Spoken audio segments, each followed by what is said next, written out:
गोधली भाग 1 कक्षा 9 का आज हम फर्स्ट चैप्टर का क्वेश्चन आंसर डिस्कस करेंगे। फर्स्ट चैप्टर नेम कहानी का प्लॉट और उनके जो लेखक हैं उनका नाम है शिवपूजन सहाय। ओके, फर्स्ट जो चैप्टर है, फर्स्ट चैप्टर का जो फर्स्ट क्वेश्चन आंसर है, लेखक ने ऐसा क्यों कहा कि कहानी लिखने योग्य प्रतिभा मुझ में नहीं है जबकि यह कहानी श्रेष्ठ कहानियों में से एक है।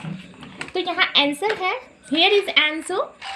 लेखक को अपनी पढ़ाई खुद करने में विश्वास नहीं है क्योंकि लेखक को कला का रहस्य जानने वाला होना चाहिए। लेकिन इस कहानी में लेखक ने समाज में नारी का स्थान निर्धारित करने के लिए जो दहेज प्रथा, वृद्ध विवाह आदि बुराइयां हमारे सामने प्रस्तुत किया है, जो सभी के द्वारा प्रस्तुत करने में असमर्थता हो सकती है, लेकिन यहाँ पर लेखक अपने आप को कला का ज्ञाता नहीं मानते। सेकेंड क्वेश्चन इज, लेखक ने भगजुगनी नाम ही क्यों रखा?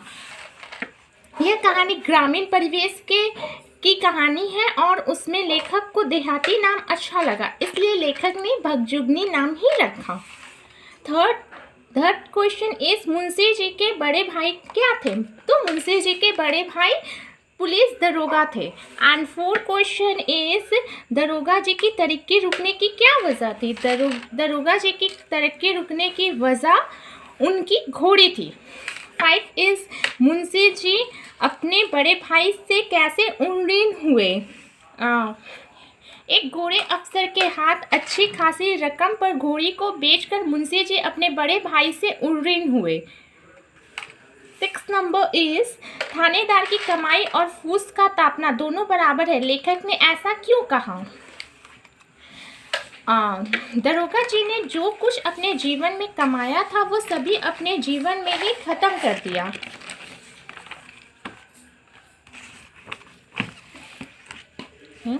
सिर्फ एक घोड़ी ही बची थी। उनके मरने के बाद मुंशी के पास वो भी नहीं बचा। यहाँ तक घर में खाने को एक दाने नहीं था। इसी सभी कारणों को देखकर लेखक ने ऐसा कहा।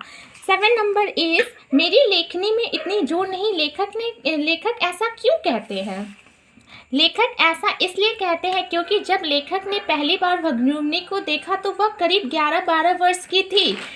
एक तरफ वह छोटी सी बच्ची और दूसरी तरफ उसकी दर्दनाक गरीबी, और यहाँ कवि यही कहते हैं कि उससे कोई निपुण या सहृदय कवि उसे देख लेता तो उसकी लेखनी से अनायास की करुणा की धारा फूट निकलती। किंतु लेखक अपने खुद को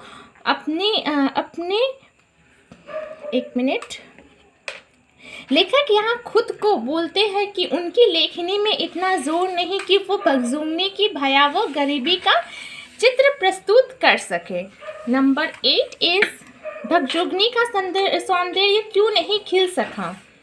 भगजुगनी का सौंदर्य गरीबी के वजह से नहीं खिल सका। वह दाने दाने को तरसती थी। एक बिकते कपड़े का मुहताज थी। सिर पे लगाने के लिए एक बूंद असली का तेल भी ना होने के कारण उसके बाल बुरी तरह से बिखरे हुए थे। नंबर 9, मुंशी जी गल फांसी लगाकर क्यों मरना चाहते थे? जब भगजुगनी दिन भर घर में घूमकर जब शाम को मुंशी जी के पास जाकर धीमी स्वर में कहती कि बापूजी भूख लगी है, कुछ हो तो खाने को दो, इसी वक्त मुंशी जी को गला में फांसी लगाकर मरना चाहते थे। क्वेश्चन नंबर 10, भगजुगनी का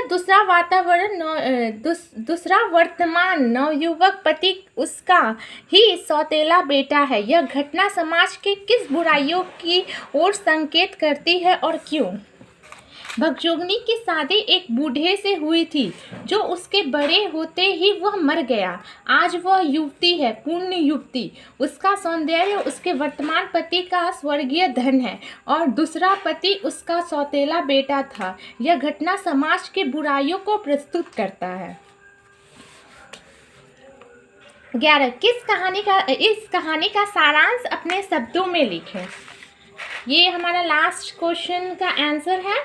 एंड यहाँ पे है कहानी का प्लॉट कहानी के लेखक शिव पूजन सहाय है। लेखक ने इस कहानी में नारी का स्थान, गरीबी और अमीरी को बड़े ही अच्छे से अपनी कहानी में प्रस्तुत किया है।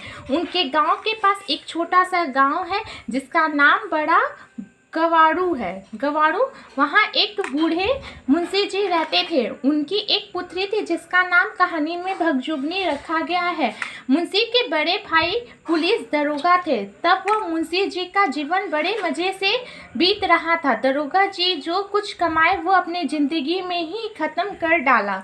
उनके मरने के बाद सिर्फ उनकी एक घोड़ी बची थी जो थी सिर्फ 7 रुपए की। इस घोड़ी की वजह से ही उनकी तरक्की रुकी हुई थी। उनके मरने के बाद उनका श्राद्ध बड़ी धूमधाम से करा दिया। यहाँ पे होगा रुकी थी, यहाँ पे जो होगा जो उनके मरने के बाद उनका श्राद्ध बड़ी धूमधाम से करा दिया। और इसी कहानी में लेखक ने समाज की बुराई जैसे दहेज प्रथा, विधवा विवाह आदि अनेक प्रकार की बुराइयों को हमारे सामने उजागर किया है। Thank you.